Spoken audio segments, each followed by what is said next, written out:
pero así como la falta de instrumentos de evaluación y seguimiento específicos que suele caracterizar la política exterior de la Unión Europea. En cuanto a sanciones, supone hoy por hoy uno de los atentados más graves a la credibilidad europea. En numerosas ocasiones, dichas sanciones o medidas restrictivas, como también se las denomina, se basan más en filias o en fobias concretas que en una estrategia clara, coherente y convincente, cuyo objetivo debería ser no solo garantizar la seguridad de la Unión Europea, tal y como establecen los objetivos de la PESC, sino mejorar la situación de los derechos humanos y las libertades fundamentales, la democracia, el Estado de Derecho y la buena gobernanza en el mundo, tal y como establece el artículo 11 del Tratado de la Unión Europea. Ello exige que se emprendan de forma inmediata evaluaciones y estudios de impacto del sistema de sanciones con objeto de dotarnos de una política a la vez legítima y eficaz en cuanto a los sistemas de sanción. Este es el objetivo, en definitiva, del informe Flotho. La base del informe, tal y como salió del trabajo de la Subcomisión de Derechos Humanos, es razonablemente bueno y tiene algunos elementos que me parecen esenciales. Por ejemplo,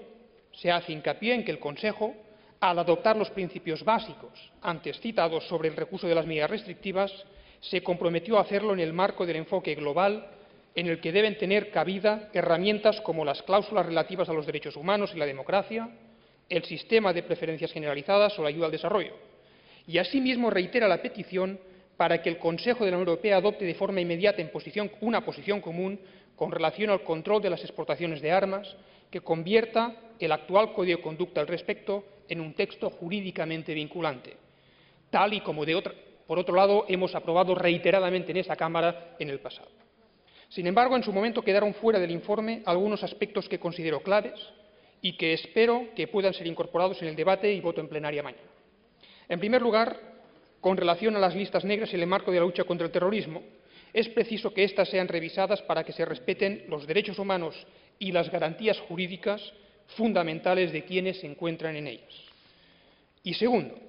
soy también partidario, como ya se ha dicho también, de que la Comisión se dote de una red de expertos independientes encargada de proponer al Consejo, en función de la situación, las medidas restrictivas más pertinentes y de redactar informes periódicos sobre la evolución y la situación sobre la base de los criterios y los objetivos establecidos, así como, en su caso, proponer mejoras para la aplicación de sanciones. Muchas gracias.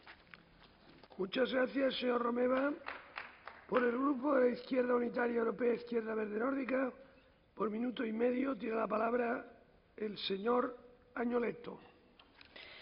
Presidente, do atto alla collega Flotho di aver condotto un buon lavoro, ma questo è stato, almeno in parte, stravolto in Commissione Affari Esteri durante il voto. Ciò che